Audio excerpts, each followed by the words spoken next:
आज हमारे टॉपिक का नाम है height and distance. Height and distance. Height and distance. Height and distance NDA के लिए बहुत ज़्यादा इंपॉर्टेंट है, क्योंकि हर बार हाइट एंड डिस्टेंस से एनडीए के अंदर एक या फिर दो क्वेश्चंस हमेशा फंसते हैं। एक क्वेश्चन तो आता ही आता है। भैया हाइट एंड डिस्टेंस है क्या? भाई हाइट एंड डिस्टेंस जो है वो हमारी एक प्रॉपर्टी है, सॉरी एप्लीकेशन है ट्रिग्नोमेट्री की। इट इज एन एप्लीकेशन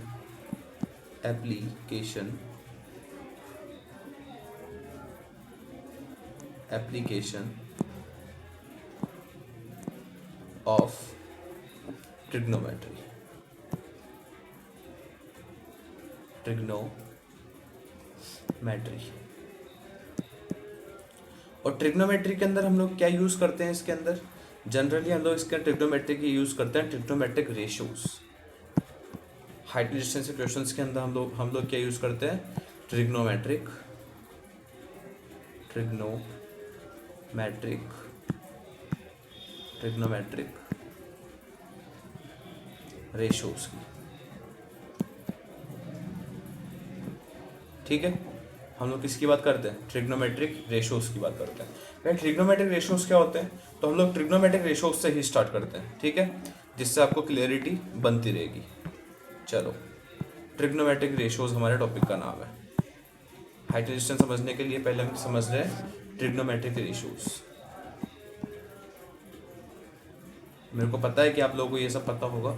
जिसको नहीं पता वो देख लीजिए, और जिसको पता है वो आगे बढ़ जाइए। Trigonometric ratios, right. Trigonometric ratios की बात करते हैं। ट्रिग्नोमेट्रिक रेशियोज क्या होते हैं? चलो भैया, अगर मैं ट्रिग्नोमेट्रिक रेशियोज की बात करूं तो हम लोग जानते हैं कि हमारे पास 6 टाइप के ट्रिग्नोमेट्रिक फंक्शंस होते हैं। कितने टाइप के ट्रिग्नोमेट्रिक फंक्शंस होते हैं? 6 टाइप के। और हमारे पास 6 टाइप के ही ट्रिग्नोमेट्रिक रिलेशंस होते हैं। कितने? 6 टाइप्स के हमारे पास ट्रिग्नोमेट्रिक रिलेशंस होते हैं। कौन कौन से बात करते हैं और कौन कौन से होते हैं, नीचे बात करते हैं थोड़ी। चलो, फर्स्ट हमारा होता है साइन थीटा। मैं सारे का सारे नाम बताऊंगा। Sine theta, sorry, sine theta. Second cos theta. Third is tan theta,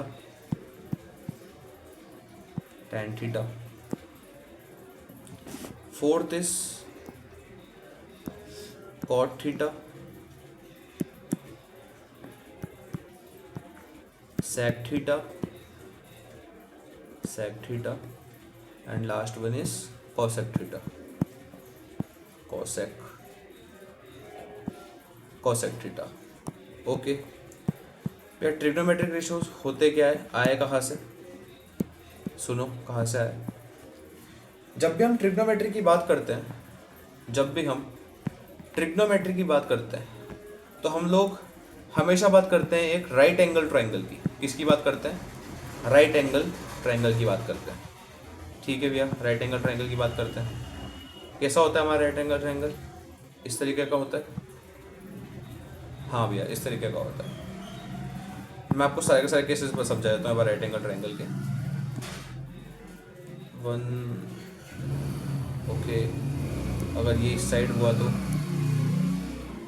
ठीक है, अगर ये कुछ इस तरीके का हुआ तो ठीक है, अगर ये कुछ इस तरीके का हुआ तो सारे केसेस समझा देता हूँ मैं आपको ना एक बार राइट एंगल ट्रायंगल से ट्रिग्नोमेट्री के लिए।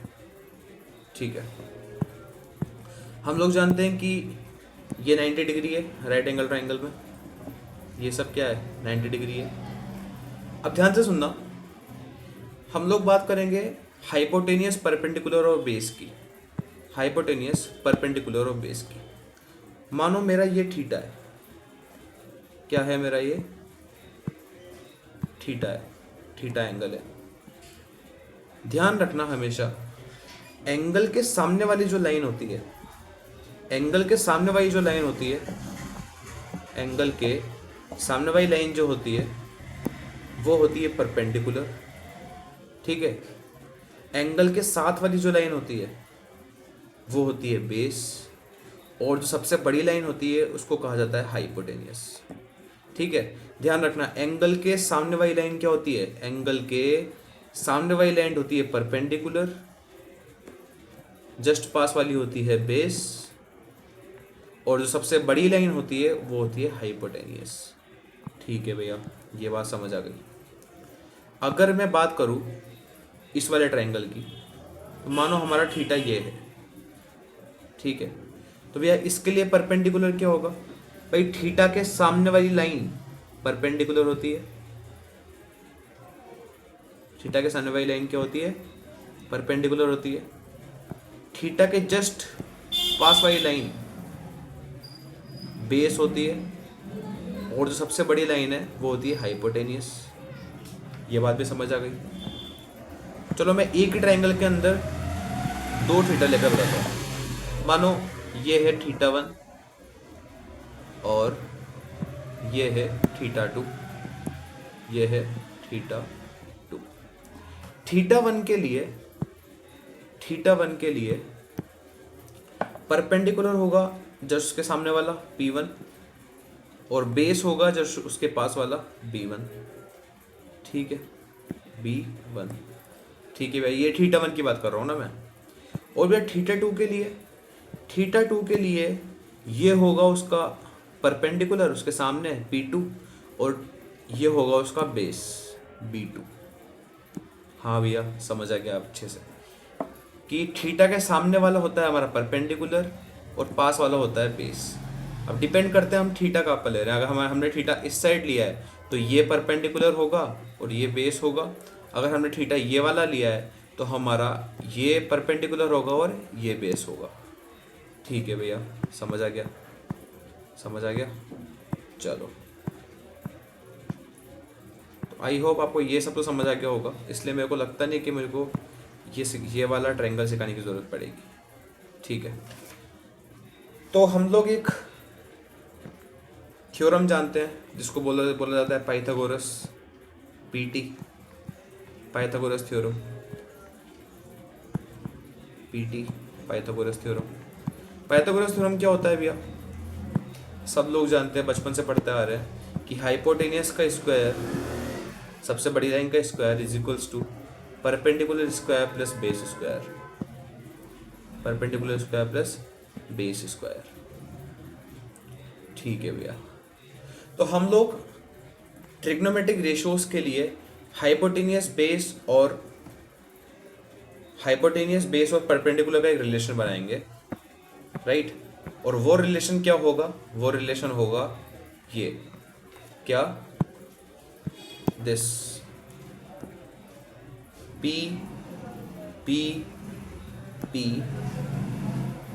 H H B, ये हमारा रिलेशन होगा, ये हमारा क्या होगा, रिलेशन होगा, ठीक है। इसकी बात समझते हुए कि हमारा इसमें ट्रिग्नोमेट्रिक रेशियोज हम कैसे निकालेंगे रिलेशन से।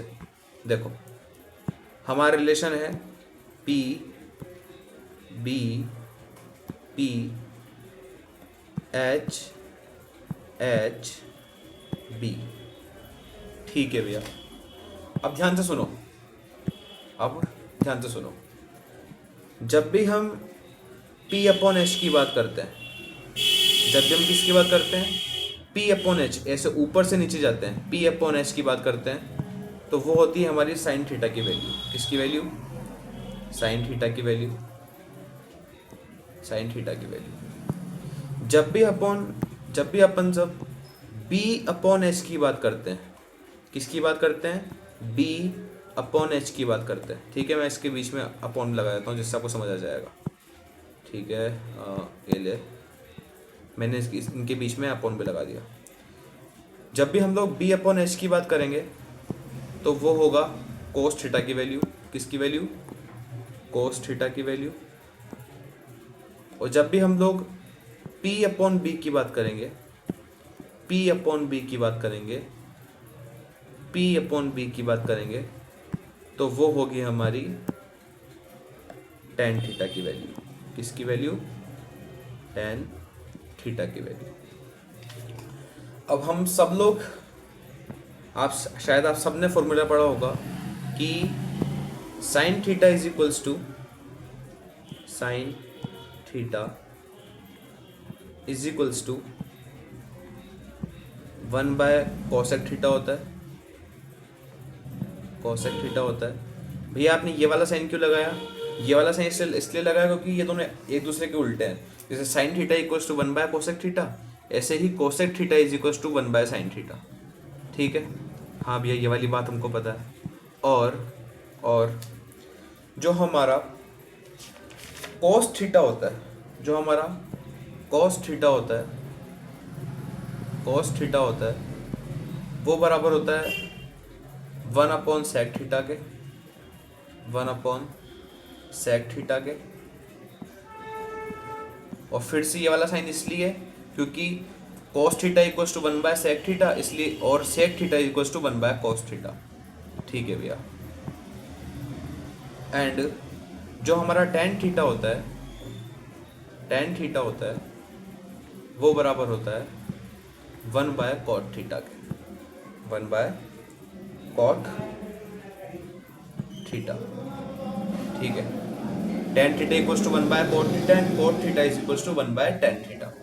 ठीक है, तो भैया क्या यहाँ पे मेरे को ये पता लग रहा है कि अगर मेरी sin थीटा की वैल्यू परपेंडिकुलर अपॉन h है, तो मेरे cosec थीटा की value hypotenuse h upon p होगी। h अपॉन p मतलब हाइपोटेनियस अपॉन परपेंडिकुलर होगी। अगर sin थीटा मेरा परपेंडिकुलर अपॉन हाइपोटेनियस है, तो मेरा cosec थीटा इसका उल्टा होगा, हाइपोटेनियस अपॉन परपेंडिकुलर। हाँ भैया, होगा ऐसा। चलो तो आंसर लिखना स्टार्ट करते हैं हम लोग ट्रिग्नोमेट्रिक रेशियोज का। तो साइन थीटा की वैल्यू क्या होगी हमारी? Perpendicular upon hypotenuse. ठीक है, और साइन थीटा का उल्टा होता है हमारा cosec थीटा, इसलिए इसकी वैल्यू हो जाएगी हाइपोटेनियस अपॉन परपेंडिकुलर। ठीक है भैया। cos थीटा की वैल्यू होती है हमारी base upon hypotenuse, P H B. तो base upon hypotenuse.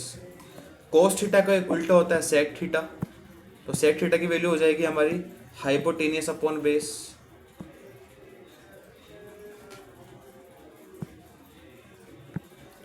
tan theta की वैल्यू होती है हमारी perpendicular upon base, perpendicular upon base.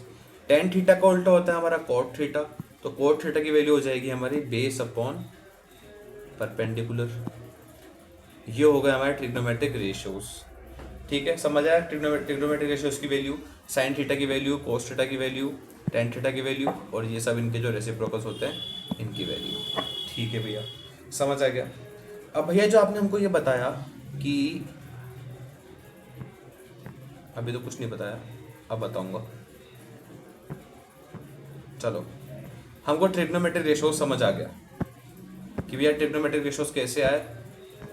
Okay, और हमको ये भी समझ आ गया कि थीटा के सामने वाला परपेंडिकुलर होता है, थीटा के पास वाला बेस होता है, और सबसे बड़ी जो लाइन होती है वो हाइपोटेनियस होती है। अगर हमको हाइपोटेनियस, बेस और परपेंडिकुलर में से जो कोई भी दो चीज़ पता है और कुछ भी एक चीज़ निकालनी हो, तो हम पाइथागोरस थ्योरम का यूज़ करते हैं। ठीक है भैया, हाइट एंड डिस्टेंस पढ़ने के लिए हमको इतना आना ही चाहिए। ठीक है, इतना आना ही चाहिए, और ये फॉर्मूले तो हमको पता होने चाहिए। साथ में दो फॉर्मूले और लिख लो आप, ऐसा करो, एक लिखो आप tan theta is equals to sine by cos theta, sine theta by cos theta, and cot theta is equals to cos theta upon sine theta, cos theta upon sine theta, cos theta upon sine theta. ठीक है, और अगर मैं tan theta की बात करूँ तो भाई अभी अभी अभी हम देख कर आए कि साइन को मैं लिख सकता हूँ 1/cosec और कोस को लिख सकता हूँ 1/sec। तो जब आप इसको ऐसा कुछ जब आप इसको यहाँ पे साइन और कोस की वैल्यू पुट करोगे तो आपको मिलेगा sec theta upon cosec theta. ठीक है, और ये दो वैल्यूज़ है टेन की, ये भी है और ये भी है।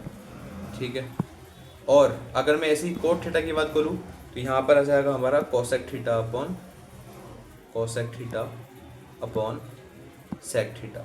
अगर आपको ये बात समझ नहीं आती है तो आप यहाँ पे वैल्यू पुट करके देख लेना, साइन की जगह 1/कोसेक और कोस की जगह 1/सेक, आपको यही वैल्यू मिलेगी। और यहाँ पर भी आप वैल्यू पुट करके देख लेना, आपको यही वैल्यू मिलेगी। ठीक है, तो ये मैंने आपको दो फॉर्मूला और दे दिए। ठीक है भैया, इतना अगर आपको आता है तो आई थिंक आपको हाइट एंड डिस्टेंस का ना कोई प्रॉब्लम नहीं होगी। और ऑब्वियसली आपको टेबल तो याद होनी चाहिए, जो हमारी ट्रिग्नोमेट्रिक टेबल है वो तो हमको याद होनी ही चाहिए। इसलिए इसके लिए आपको क्या लर्न करना पड़ेगा, लर्न ट्रिग्नोमेट्रिक टेबल। क्या? ट्रिग्नोमेट्रिक टेबल, ट्रिग्नोमेट्रिक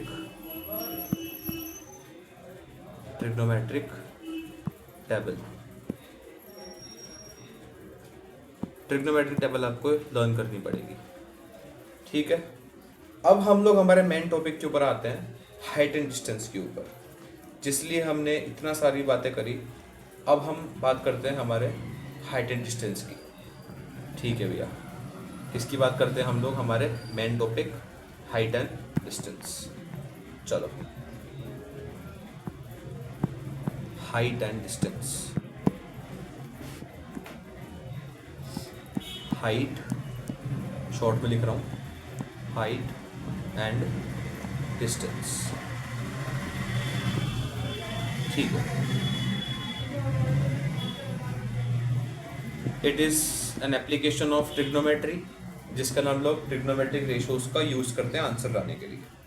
ठीक है भैया, भैया हाइट एंड डिस्टेंस होता क्या है, एग्जाम्पल के साथ समझेंगे,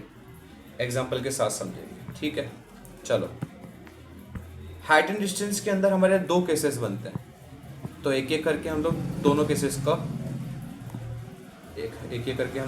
केसेस समझेंगे। फर्स्ट केस की बात करते हैं, जिसके अंदर हमको फाइंड करना होता है एंगल ऑफ एलिवेशन।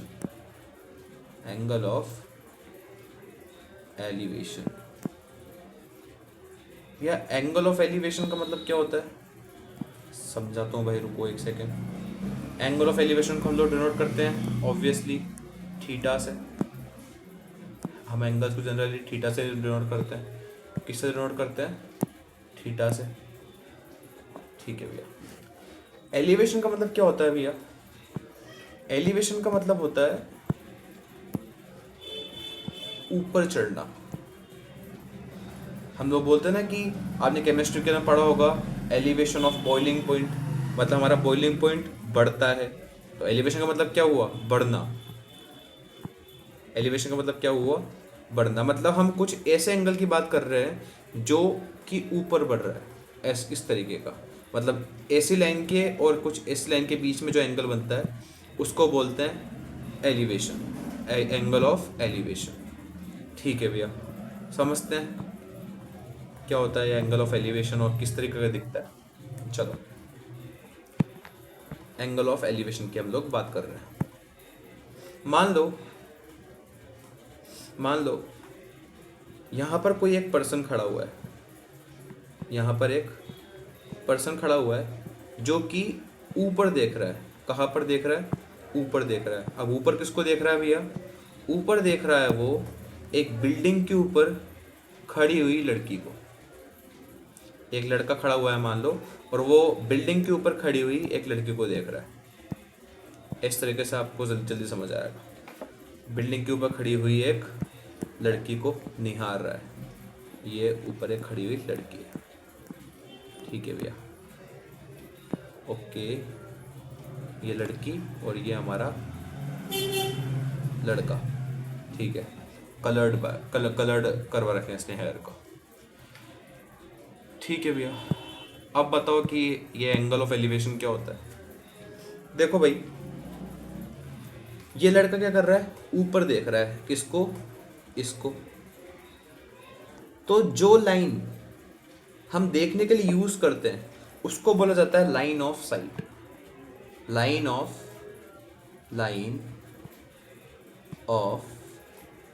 साइट, जिस लाइन से हम साइटिंग कर रहे हैं उस लाइन को क्या बोला जाता है, साइट। हम लोग कभी जब सेंचुरी या फिर नेशनल पार्क घूमने जाते हैं तो हम लोग बोलते हैं कि हमको आज टाइगर की साइटिंग हुई। तो जिस लाइन से, जिस आपकी लाइन से हम लोग उस टाइगर को देखते हैं उस लाइन को क्या बोला जाता है, लाइन ऑफ साइट। और लड़कियां तो आप खुद में ही एक टाइगर होती है, खुद में ही शेरनी होती है, इसलिए हम लोग क्या बोलते हैं कि हमने आज एक शेरनी को देखा, मतलब एक लड़की को देखा, और जिस लाइन से देखा उसको क्या बोला जाता है, line of site. Line of site, ठीक है भैया, लाइन ऑफ साइट समझ आ गया।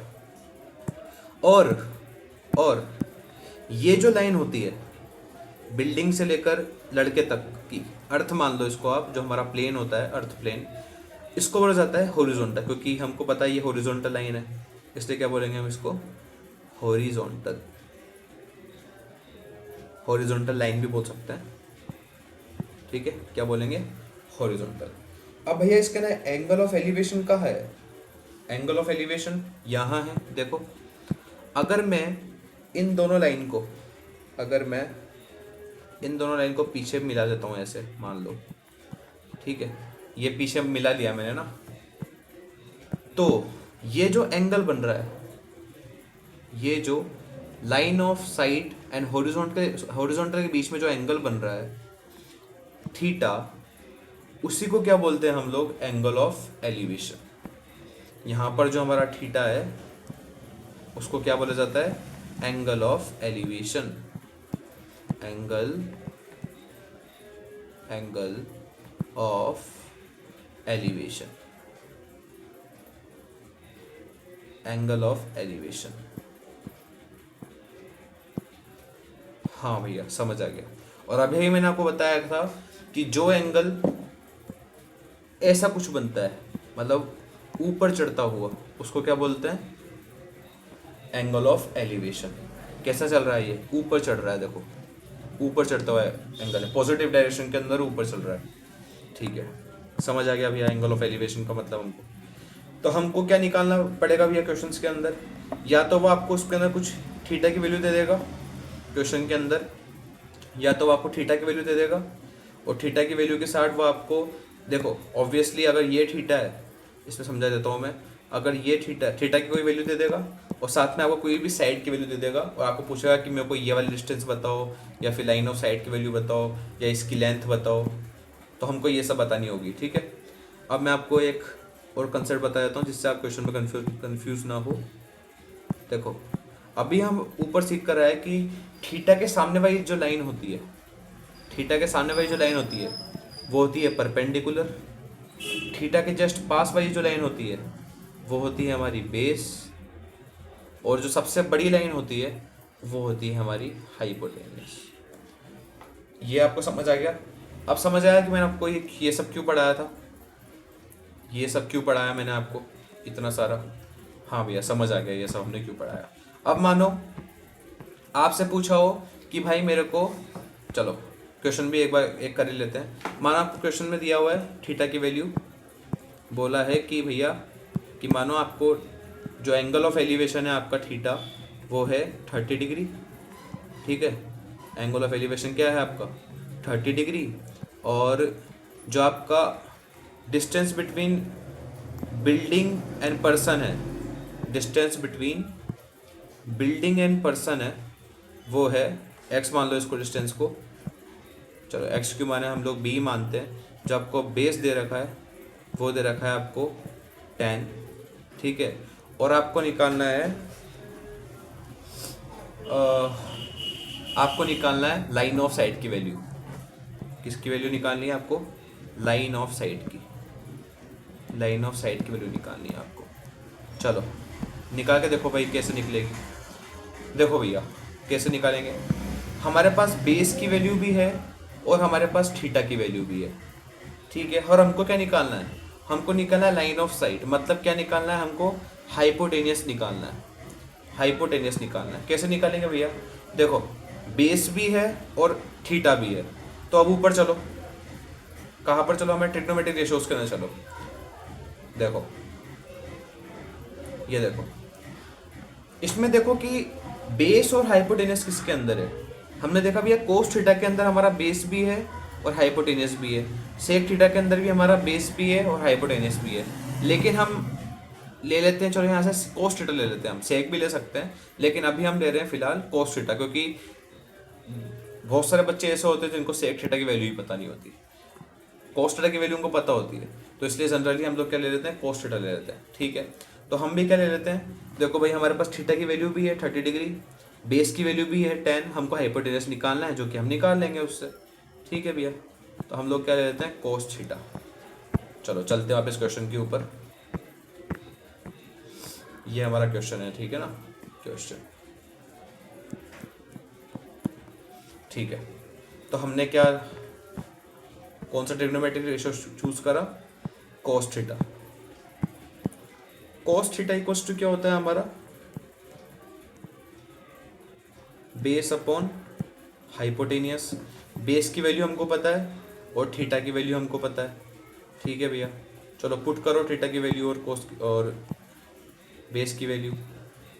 ठीक है, करते हैं, देखो कॉस थीटा की वैल्यू है 30, cos 30 degree is equals to, base है हमारा 10 अपॉन हाइपोटेनियस, हमको निकालना है। ठीक है भैया, कोस 30 की वैल्यू क्या होती है, कोस 30 की वैल्यू आई होप सबको पता होगी, अगर आपको कोस 30 की वैल्यू भी पता नहीं है तो फिर बहुत ज़्यादा दिक्कत है। कोस 30 की वैल्यू होती है हमारी √3/2, √3/2 is equals to 10 upon hypotenuse. हम क्या करते हैं, हाइपोटेनियस को इधर ले आते हैं और इन दोनों को इधर भेज देते हैं। चलो, तो हाइपोटेनियस इक्वल्स टू हो जाएगा हमारा 10 × 2 अपॉन, क्रॉस मल्टीप्लिकेशन कर दिया हमने सिंपली, 10 × 2 अपॉन √3। हाँ भैया समझ आया, 10 × 2 इज 20 अपॉन √3। तो क्या भैया हमारा आंसर ये हो गया। यार देखो आप लोग डिनोमिनेटर के अंदर रूट कभी रख नहीं सकते, तो हम लोग क्या करते हैं, इसको मल्टीप्लाई और डिवाइड कर देते हैं 3 से, मल्टीप्लाई और डिवाइड कर देते हैं 3 से। ठीक है, जिससे आपका एक अच्छा सा आंसर आ जाएगा। तो 60 upon 3, right, 3 × √3 is 3, sorry 3 × √3 is, हम लोग सॉरी गलत कर दिया थोड़ा सा हमने, इसको मल्टीप्लाई डिवाइड कर देंगे हम √3 से, सॉरी, या तो आप यही आंसर लिखे आओ, या फिर अगर आपको थोड़ा अच्छा आंसर लिखना है तो आप √3 × √3 कर दो, √3 डिवाइड √3 कर दो, अभी भी ऐसा ऐसा ही है। तो ये हो जाएगा हमारा 20 √3 अपॉन 3। ठीक है भैया, ये हो जाएगी हमारी हाइपोटेनियस की वैल्यू, आंसर। ओके, अब हमको समझ आ गया कि हमको क्वेश्चंस कैसे सॉल्व करने हैं। हमको देखना है कि हमको वैल्यूज किस किस की दे रखी है, उसके हिसाब से हमको एक ट्रिग्नोमेट्रिक रेशियो को चूज करना है और कैलकुलेशन करके हमको आंसर निकाल लेना है। हाँ भैया समझ आ गया। तो ये हो गया हमारा किसका क्वेश्चन, एंगल ऑफ एलिवेशन का क्वेश्चन, एंगल ऑफ एलिवेशन का क्वेश्चन। केस 2 की बात करते हैं। ठीक है, केस 1 हमारा पूरा हो चुका है। मैंने आपको एक छोटा सा एग्जांपल, इतना सिंपल कोई क्वेश्चन देगा नहीं आपको, अच्छा खासा क्वेश्चन देगा, इसमें आपको दिमाग लगाना पड़ेगा, तो क्वेश्चन करोगे तो अपने आप दिमाग लगेगा। ठीक है, चलो सेकंड केस की बात करते हैं। केस सेकंड के हम लोग बात करेंगे एंगल ऑफ डिप्रेशन, किसकी, एंगल ऑफ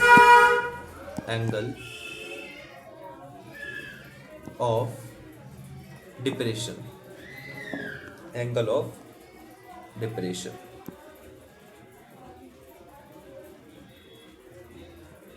भैया एलिवेशन मतलब तो होता है बढ़ना, तो डिप्रेशन मतलब क्या होगा, घटना।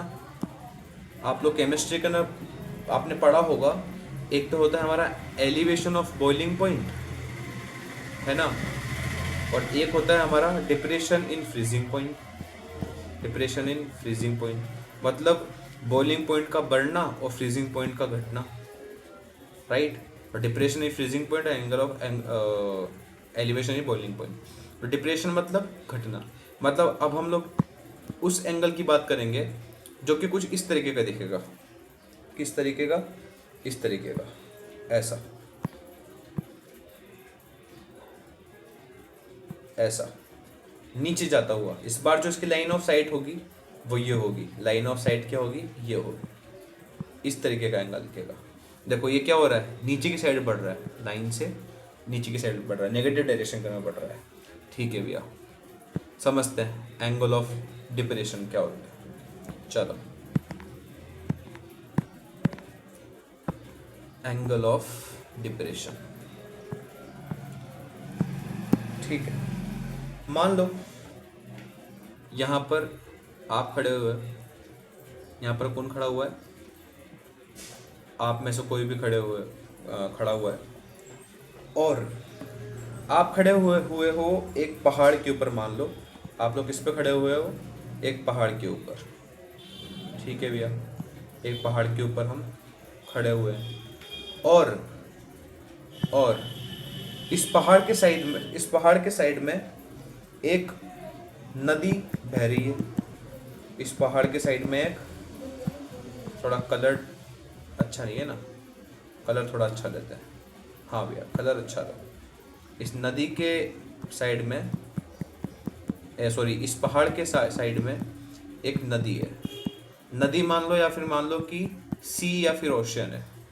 ठीक है, और किसी ने देखा, किसी ने क्या देखा, ये जो लड़का खड़ा है इसी ने देखा कि भैया ये जो नदी थी ना, इसके अंदर एक मछली है, बहुत बड़ी शार्क है। इसने क्या देखा कि इस सी के अंदर बहुत बड़ी सी एक शार्क है। ठीक है, क्या देखा इसने कि इसके अंदर एक बहुत बड़ी शार्क है। तो इस बार जो इसकी एंगल ऑफ साइट, इस बार जो इसकी लाइन ऑफ साइट थी वो क्या हो जाएगी, नीचे क्या हो जाएगी, ये line of site. What is this, this is a line of site, line of site, short में लिख दिया मैंने। ठीक है, और हॉरिजॉन्टल क्या होगा भैया, हॉरिजॉन्टल हम लोग इस बार मानेंगे कि हॉरिजॉन्टल क्या होगा, ये होगा आपका हॉरिजॉन्टल। क्या, ये आपका हॉरिजॉन्टल होगा। ये क्या होगा आपका हॉरिजॉन्टल, हॉरिजॉन्टल। और अभी अभी मैंने बताया कि एंगल ऑफ डिप्रेशन कौन सा एंगल होता है, जिसकी लाइन ऑफ साइट नीचे जाती है। यहाँ पर हमारी लाइन ऑफ साइट ये है। ठीक है, तो हमारे यहाँ पे एंगल ऑफ एलिवेशन क्या हो, एंगल ऑफ डिप्रेशन क्या होगा, एंगल ऑफ डिप्रेशन क्या होगा, ये जो एंगल दिख रहा है, कलर चेंज्ड, ये जो एंगल दिख रहा है, जो line of site and horizontal के बीच से बन रहा है, थीटा एंगल, इसी को हम लोग क्या बोलते हैं, angle of depression. What is this, it's a angle of depression, angle of depression, angle of depression. ठीक है भैया, हमको ये भी समझ आ गया। आई होप आपको ये दोनों चीज़ें समझ आ गई होगी, और आपको ये भी समझ आ गया होगा कि हमको वैल्यूज़ दे रखी है तो हम लोग को कौन सा ट्रिग्नोमेट्रिक रेशियो यूज़ करना है आंसर निकालने के लिए। यहाँ पर मैं आपको वो वाली बात समझा देता हूँ कि थीटा के सामने वाली जो लाइन है ये क्या होगी, परपेंडिकुलर होगी। थीटा के जस्ट पास वाली जो लाइन है, जो कि हमारी हॉरिजॉन्टल होती है, वो होगी हमारी बेस। और जो सबसे बड़ी लाइन है, द लाइन ऑफ साइट, वो होगी हमारी हाइपोटेनियस, वो होगी हमारी हाइपोटेनियस। ठीक है, अगर हमको किसी की वैल्यू दे रखी है, थीटा की वैल्यू दे रखी है या फिर साइड्स की वैल्यू दे रखी है, तो हम लोग आंसर निकाल सकते हैं। ये हमारा पहाड़ है। ठीक है भैया, समझ आ गया है हमको ये बात। तो यही हमारा आज का टॉपिक था, और मैंने आपको एक छोटा सा क्वेश्चन सॉल्व करके बता दिया, जिससे आपको एक आइडिया लग जाए कि आपको ट्रिग्नोमेट्रिक रेशियोज को चूज कैसे करना है। ठीक है, तो ये हमारा एंगल ऑफ डिप्रेशन का क्वेश्चन, डिप्रेशन का कंसेप्ट, एंड ये है हमारा एंगल ऑफ एलिवेशन का कंसेप्ट। ठीक है, लड़के लड़के वाला। और ये हमारे कुछ ट्रिग्नोमेट्री के इंपॉर्टेंट फॉर्मूलाज जो कि आपको याद रखने पड़ेंगे। ये हमारे ट्रिग्नोमेट्रिक रेशियोज, पाइथागोरस थ्योरम जो कि बहुत ज़्यादा इंपॉर्टेंट है। कभी कभी आपको पहले पाइथागोरस थ्योरम निकाल कर कोई साइड निकालनी पड़ेगी, उसके बाद आप रेशियोज यूज़ करोगे। और ये हमारे ट्रिग्नोमेट्रिक रेशियोज 6 टाइप के। इसको याद करने का तरीका ही बता देता हूँ मैं आपको। इसको याद करने का तरीका, वैसे ऐसे याद करना तो नहीं चाहिए, लेकिन बहुत सारे नौजवानों को ट्रिक्स बहुत अच्छी लगती है। तो इसको आप क्या बोल सकते हो? पंडित पंडित पंडित बद्री, पंडित बद्री। ऐसे नहीं, ऐसे ही बताया तो मैं तो आपको बोल के आप लोग लिख लेना। ठीक है, आप लोग उसको लिख लेना, मैं ऐसे ही बता देता हूँ। ये लो, क्या होगा?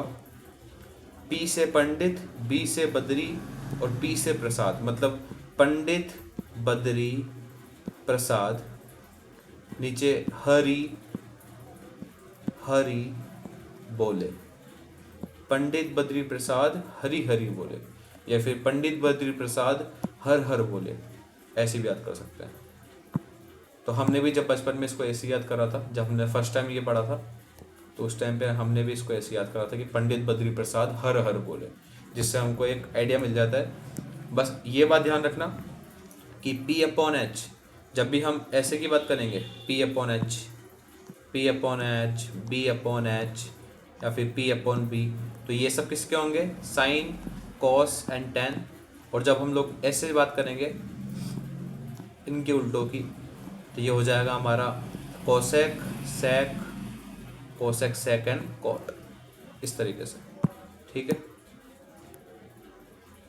तो ट्रिक के चक्कर में ये चीज़ मत भूल जाना।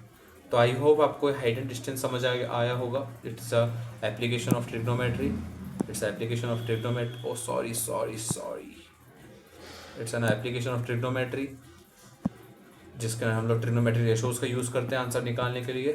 चलो, थैंक यू गाइस।